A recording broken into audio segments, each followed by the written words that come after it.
this video, we'll be looking at security threat assessments of IT assets and risk.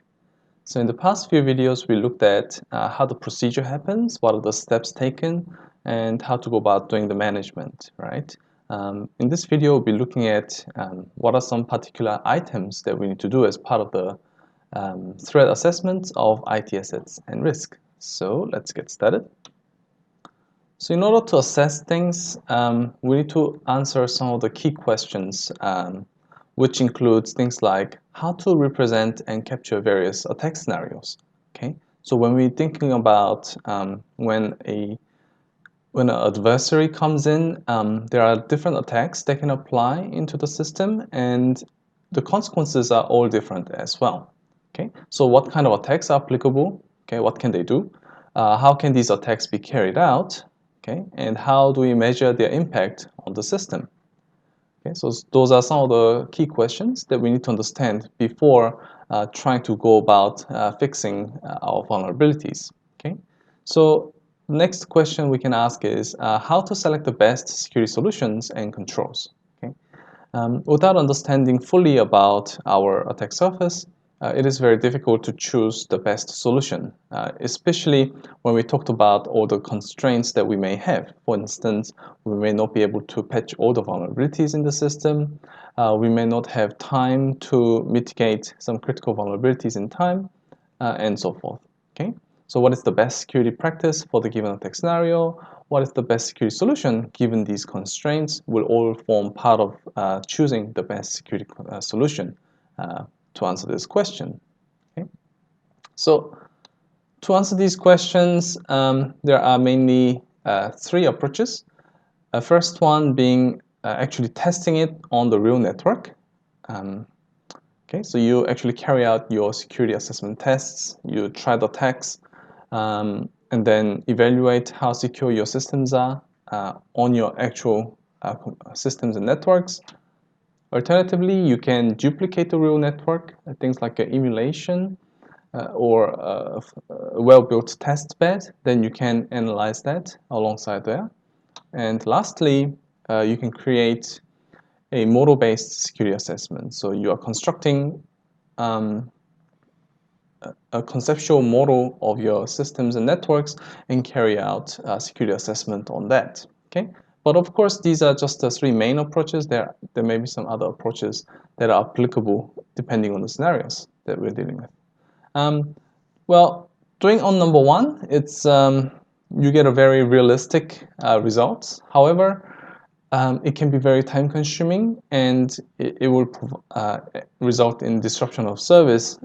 For example, you testing how resistant your network is against DDoS attack, for instance. Okay. The cost-wise, it could be low cost or not, depending on what kind of attacks you're carrying out and testing. Okay. The second item, doing an emulation, well, we also get a realistic results, but this will incur high cost because now you have to duplicate your original network, and especially for a larger scale network, this can cost quite a lot. Similarly, because we are doing this in a real time, it can be time consuming. People need to actually carry out the attack, write a report, and summarize. Okay, but the better side of this is that there are no disruption to the service anymore. Okay, so there's some pros and cons has been exchanged with step one. And finally, if you carry out model-based security assessment, it provides us low cost because you are modeling about the real system. I guess depending on the modeling cost, this can go up higher, but typically this is much lower cost than carrying it out on a duplicated real network system. Okay, this is time efficient. Now we are working with a simulation time instead of a real time. And if you have experience about carrying out simulations, this can scale much faster than performing stuff in the real time. Okay? And of course, there's no disruption to the real service as well. So the last item is the realistic result is gone. And as a result, you get a model-dependent result. So Depending on how well you build your model, you can either get a result that is close to a real scenario, or may end up getting something that is widely ranging from what you would observe from the real system. And that is probably the one downside of the model-based security assessment. But if you can capture as many features and characteristics of the real system into the models, then we can get the results that are closer to the realistic ones as well. Okay, so there are a lot of pros in carrying out number 3, so we'll be looking at items 3, because 1 and 2 there's not much to look at. You just duplicate and then test. Okay. So use of security models has a systematic approach to assessing the security of systems. And to use security models, we need to use 3M. Not this one. But basically, we need to be able to measure, provide metrics, and also provide model. Okay. So we're going to have a look at each item. But essentially, what we need to do is be able to collect the information we want to assess, be able to know what we're trying to measure, okay, and that's reflected through the metrics. And we need the model to capture security information of the system using the information gathered from the measurements. Okay, so what do we want to measure? Okay, so what kind of things do we want to measure when we want to conduct security assessment? Well, items include things like vulnerabilities and their scores. So when we talked about vulnerability scanning, we can find out what are some known vulnerabilities that are existing in the system, and also their corresponding metrics. So vulnerabilities have their own metrics, like the CVSS scores, and those can all be gathered together to understand about what the vulnerability does to the system. Okay. So the CVs can be collected associated with them, and also the scores. Okay. The next item is reachability, which means how our network components, the system components, are connected to one another. Because to carry out an attack, obviously things need to be connected for you to remotely attack. Okay, otherwise we won't have this issue at all, right? So the way they are connected and what kind of vulnerabilities they expose to the external interface will matter. So we want to collect those information, and those can be done using tools like, for example, Nmap, and gathering the network configuration information, things like the firewall rules. And finally, we need to know about what kind of mitigation techniques that are already built in to our system. So things like what kind of IDS we have, and what kind of countermeasures that we have implemented. So these are part of the security measurements that we need to conduct in order to start building our models. But once we understand, so once we have collected those items, next item we want to prepare before we're building the model is what we want to measure. Okay, so the measurement is typically done through specifying metrics, and there are a lot of things that you can measure, and different types of metrics are available for us. Okay, so things like we can measure qualitative analysis. So, for instance, people may provide like a security report with qualitative values like a high, medium, low.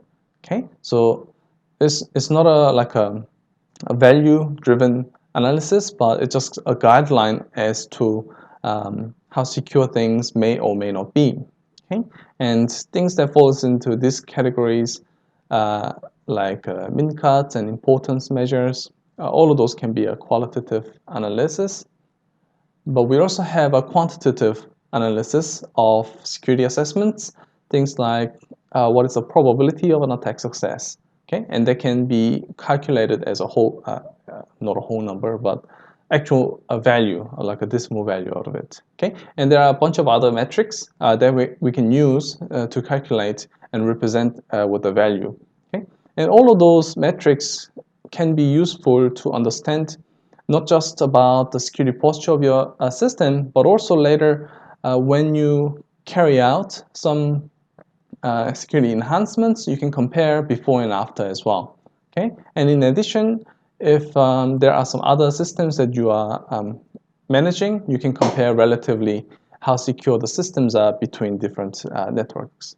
Okay?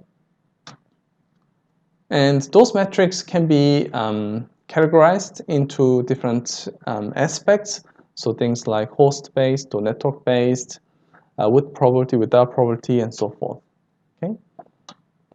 I'm not particularly going to go over each one, but basically there are a bunch of them at each category which we can utilize to assess them. Okay? So once we have collected the information and also understand what we're trying to measure here, then we can go on to construct our model. Okay? And depending on what you want to measure, the selection of the model may vary based on that, because not all models will provide the methodologies to calculate the metrics that you want to find out. Okay? So even within the security models, there are different types that we can construct. So tree-based, graph-based, well, tree is a subset of a graph, but it has its own evolution. So when we talk about tree-based, it's kind of like a goal-based models where you specify a goal as a root node, and then the leaf nodes will specify like actions, whereas in graph-based, it tries to capture the network characteristics of the systems. So the relationship are actually like a node-edge relationship that you typically see. Okay, and nevertheless, you'll have to look at the examples sooner or later. Okay, so there are a few examples like this, and basically you want to select a model that's fit for the purpose. For example, what can I create with my collected data, and also which model will allow me to calculate some of the metrics that I'm interested in. Okay, and based on those two categories, we can select the most appropriate model. And what these models allows us to do is we can capture and analyze attack scenarios. Okay, so not only single attacks, but different attack scenarios can be incorporated into our analysis. And these models have automated or semi-automated procedures to compute those metrics. Okay, and using that, we can also optimize countermeasure selection as well. Okay. And as we've seen before with the security management, security models will also follow the life cycle, because if you remember the management cycle, we need to collect information, understand the vulnerabilities, come up with the security solutions, evaluate, and then repeat, right? So the same concept applies to security model in order for it to follow the management cycle as well. So here you can see that we collect information and then we generate the model.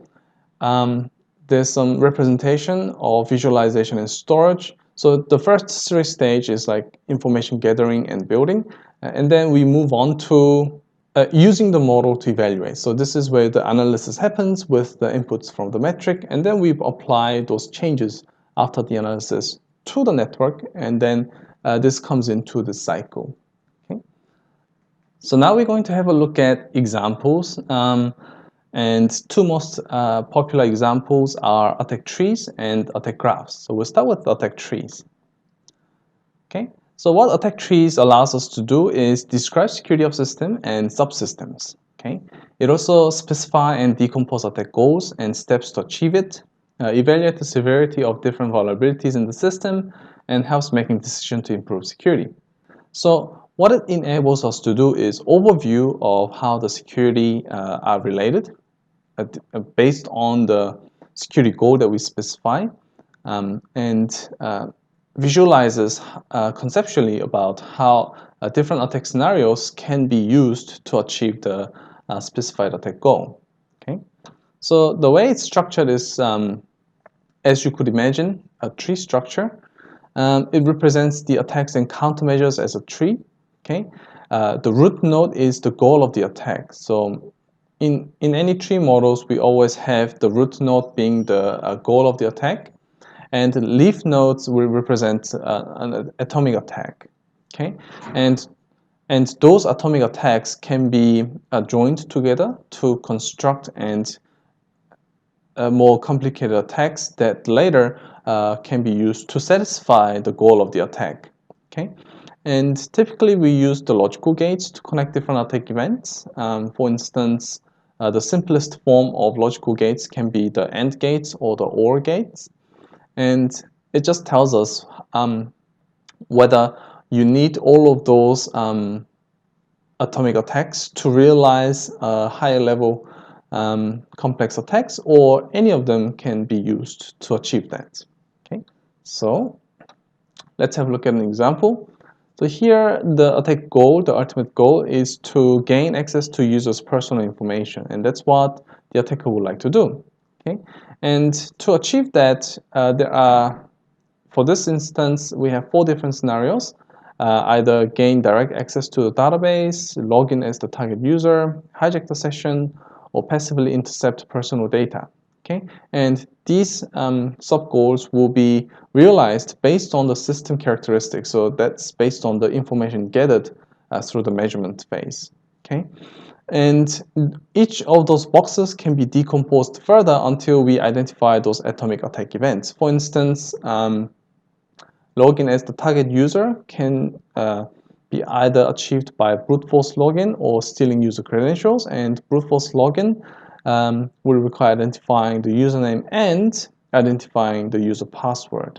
Okay, so you see those lines will be connecting as the AND gates. Okay, and not only in visual form, but you can also represent this in textual format as well, like such. Okay, so the way you can represent and store attack trees can be quite simple. Okay, so once we collected those measurements and populated the attack tree, we also want to apply metrics. So this metrics has been this model has been constructed taking into account some of the metrics in mind already, but attack tree is one of the first models that has been created.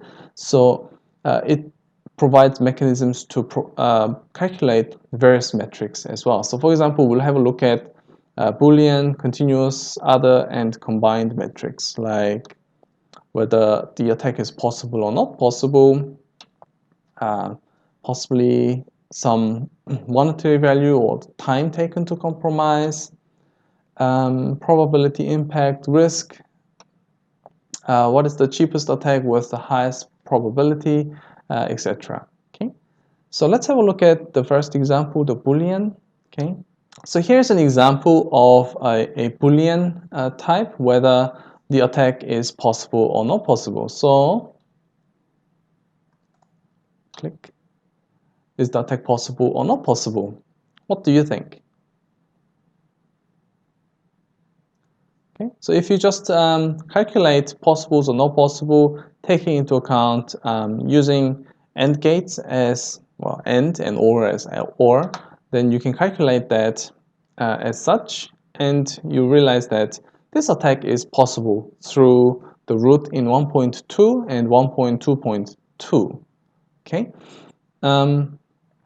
so things like this is a simple calculation, but we can also do some metric calculations. For instance, let's say these are the attack cost. What is the cheapest cost to carry out to compromise the goal 1? Well, calculate the attack cost using the provided calculation steps. So if it's an OR gate, you calculate the minimum. If it's the AND gate, you calculate the sum.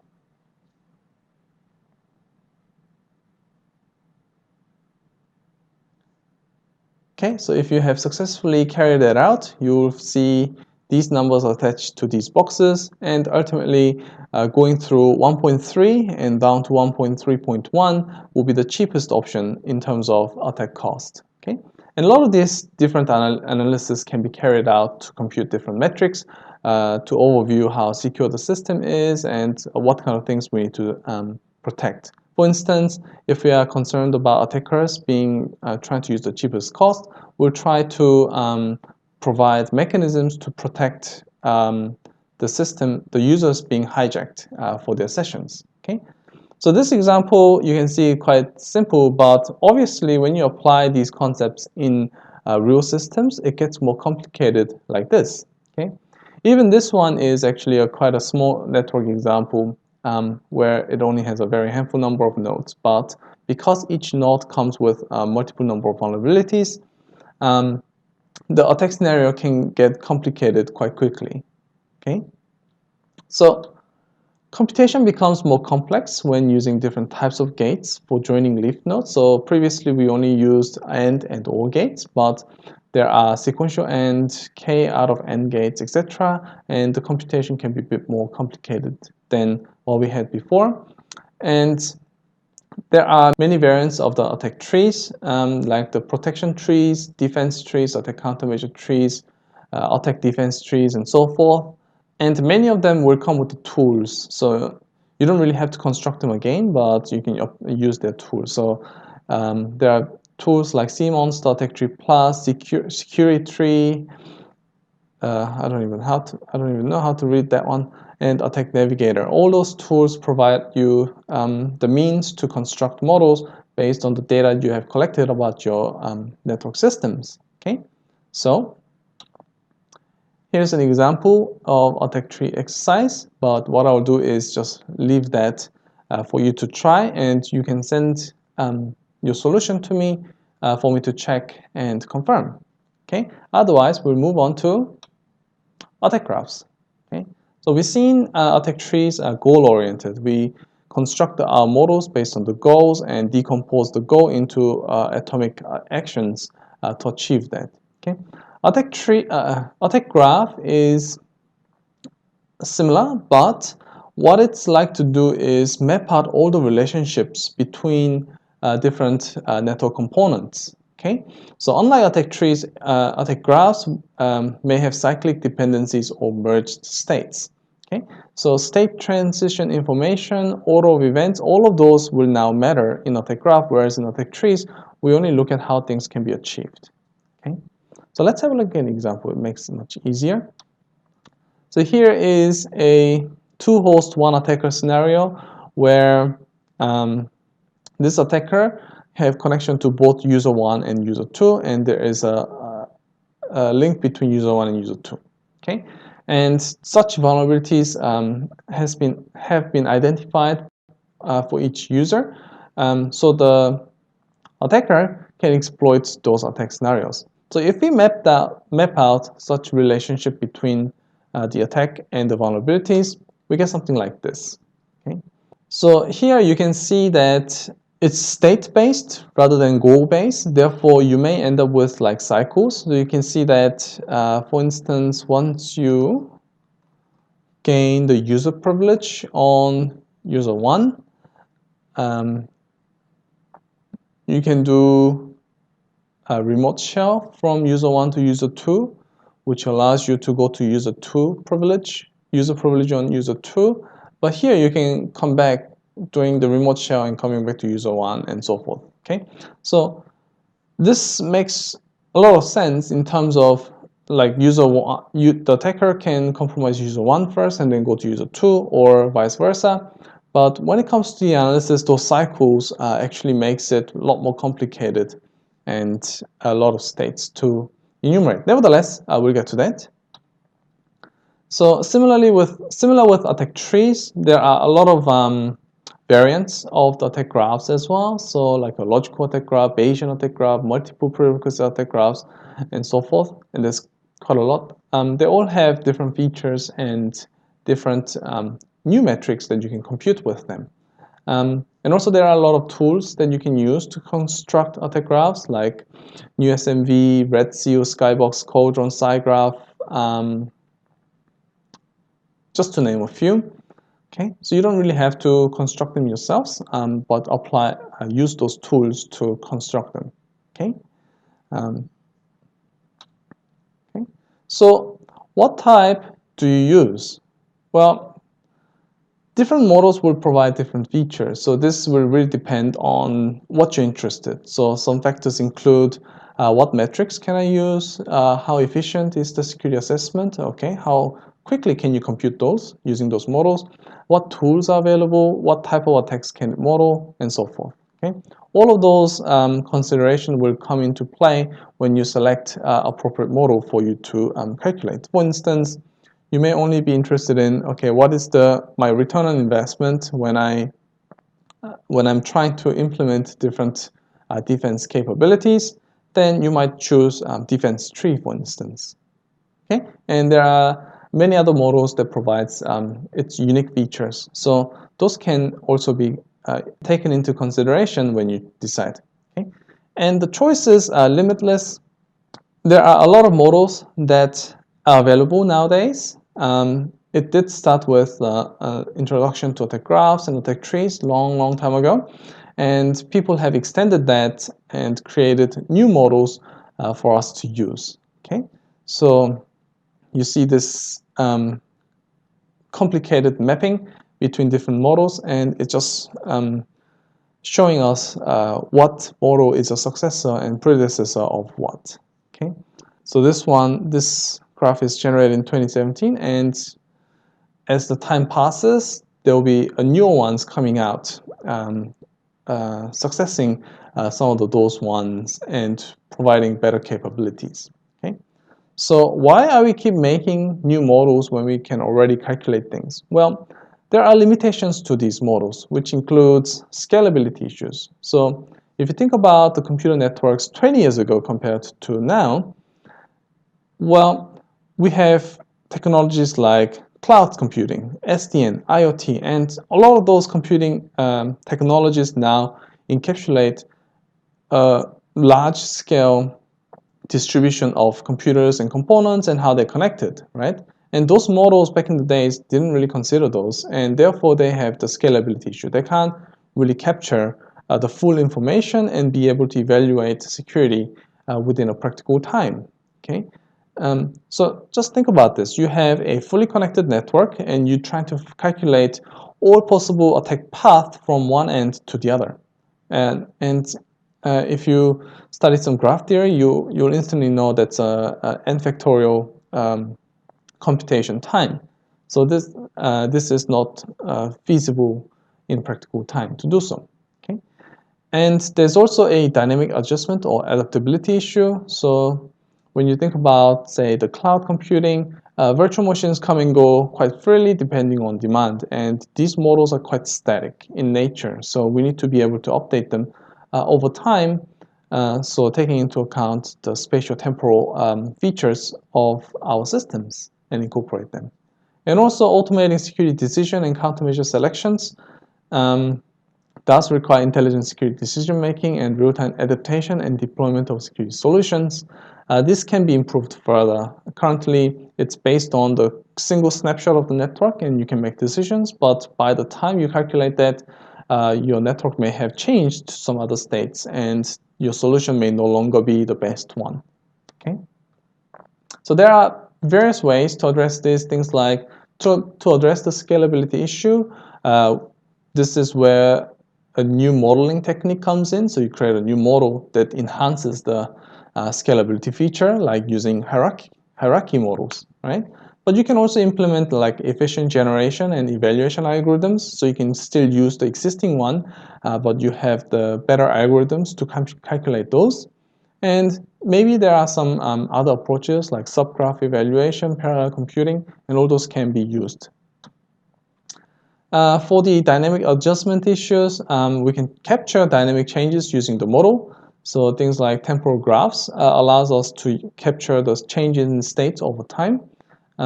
Things like graph neural network, all of those are part of the spatial-temporal, incorporating spatial-temporal information into the models.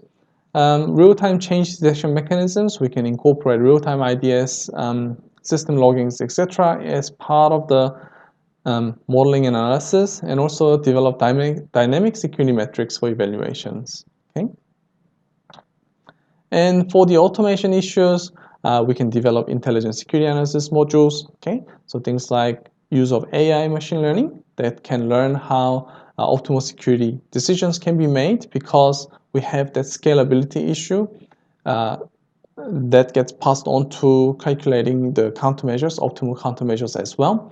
And using like AI machine learning, we can probably create some, may not be optimal, but maybe local optimal, like using greedy algorithms, or something like a heuristic solutions that comes close to optimal solutions. Okay, and there can be pools of countermeasures for implementations that can be taken into account, and secure system architecture planning and implementation to better understand how those security solutions can be deployed. Okay, and of course, there can be many other solutions. So that concludes this video. We overlooked a couple of example, attack graph and attack tree, and how those can be used in terms of security assessment. Okay, so next up we'll look at some other stages in security management. Okay, bye.